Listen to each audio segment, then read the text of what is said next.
सगळा कंप्लीट केला, मुलांना डिक्लेअर केलं, स्टाफ रूममध्ये आले, राजीनामा लिहिला, प्राचार्यांना भेटले, राजीनामा दिला. प्राचार्यांनी मला फक्त एवढंच विचारलं, मॅडम काही बाकीची अडचण आहे का? मी म्हटलं सर तसं काहीच नाही, पण माझी इच्छा नाही, मला काहीतरी करायचं आहे, थोडा वेळ आहे, काहीतरी करेल, अदरवाईज मग हे आहेच की हेच करायचं आहे. त्यांनी मला परमिशन दिली, मी बाहेर पडले आणि डोक्यात एक असं चालू होतं ना कटाक्ष, तो येणार नव्हता माझ्याकडे कटाक्ष माझ्या वडिलांचा. तर ते घरी जाऊन मला टेन्शन, गेलेल्या दिवशी मी काहीच बोलले नाही, दुसऱ्या दिवशी मी कॉलेजला जात नव्हते. वडील म्हणाले गेली नाही, मी म्हटलं नाही. का? ते पेपर वाचत बसले, तेव्हा इमॅजिन करा फक्त, चष्मा पेपर वाचत बसले. म्हटलं का नाही जाणार आहे? तर म्हटलं मी राजीनामा देऊन आले. त्यांनी फक्त परत माझ्याकडे बघितलं आणि विषय सोडून दिला. एकाही शब्दांनी माझ्या वडिलांनी मला काहीही विचारलं नाही, काहीही विचारलं नाही. किती प्रेशर आलं असेल मला. ज्या बापाने मला 2-4 शब्दात सुनावायला पाहिजे होतं, तुला मी एवढं शिकवलो, या केलो, तू ते नाही केलं, तुझी नोकरी चांगली होती, घराजवळ होती, तुझं वय आहे काय, तुझं हे ब्ला ब्ला ब्ला ब्ला, काहीच केलं नाही. आईला तर मग विषयच माहिती नव्हता.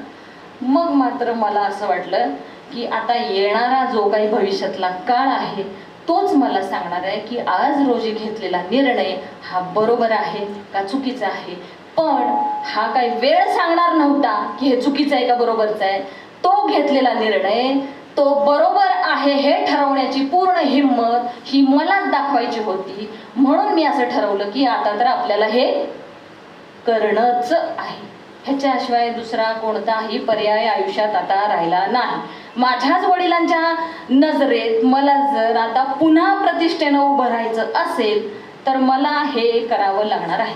नेक्स्ट डे पासून अजिबात डोक्याला ताण नाही दिला. MPSCच्या क्लासला गेले, MPSCच्या क्लासमध्ये जॉईन झाले, रेग्युलर अभ्यास सुरू केला. शेजारी पाजाऱ्यांनी मात्र माझ्या वडिलांचं आईचं डोकं खायला सुरू केलं. काय 24 वर्ष झाले, 25 वर्ष झाले, अजून परीक्षा पास नाही. काय त्या MPSCचं खरं आहे काय? कधी पण परीक्षा होतात आणि पास होईलच याची गॅरंटी काय? करून टाकायला लागलं. पाटील मोठी, 3 भावंड लहान, आईनं काय करावं? घरी टेन्शन घ्यायला लागली. नुसतीच जाते क्लासला, परीक्षा तर आयोग डिक्लेअर करत नाहीये, केली तर रिझल्ट नाहीये, रिझल्ट आहे तर पुढचं काही माहीत नाही. एक म्हणतात 3 परीक्षा, एकात नापास झालं तर पुन्हा शून्यात आहे, दुसरी पास झालं तरी नापास झालं तरी पुन्हा देऊन नापास झालं तर पुन्हा शून्यात आहे, आणि तिसरी इंटरव्ह्यूला देऊन सुद्धा परत नापास झालं तरी परत शून्यात आहे. हे किती बेभरोशीच आहे. त्याशी लग्न करून टाक. वडील मागे लागले. मी घरी आबोला पकडला सांगायला, तुम्ही करा असं अजिबात म्हणणार नाही. मी आता आई म्हणून आहे 2 मुलींची. माझी मुलगी मला फोन नाही केला तर टेन्शन येते. अजिबात करायचं नाही, आई वडिलांसोबत बोलायचं नाही, असल्या करायचं नाही.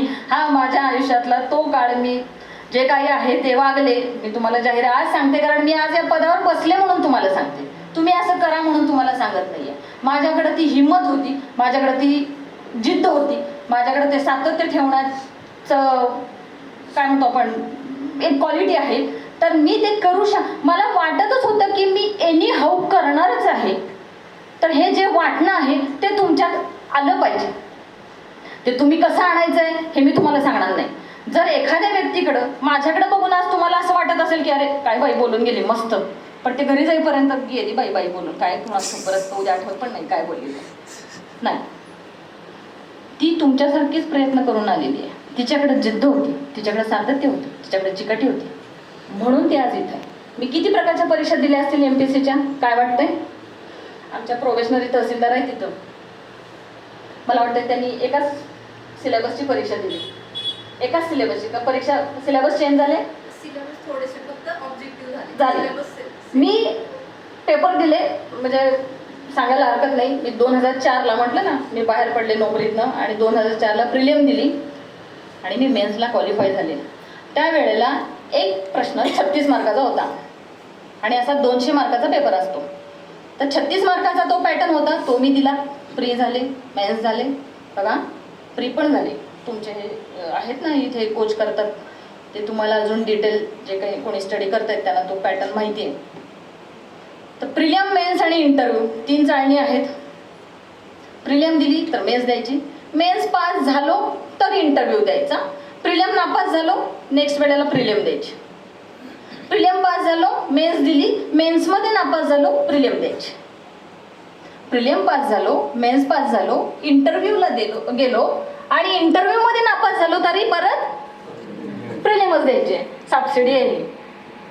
मग तेच मी 36 मार्काचा तो पॅटर्न दिला, प्री दिली, मेन्स दिला, इंटरव्ह्यूला मी पास झाले. 2004 ची परीक्षा 2005 मध्ये घेतली. 5 मध्ये माझी एंगेजमेंट झाली. 5 मध्ये एंगेजमेंट झाल्यानंतर मग आता एंगेजमेंट होऊन रिझल्ट येईपर्यंत वर्ष वाट बघणं ग्रामीण भागात तर टेक्निकली शक्य नाही. ते म्हणाले तुम्ही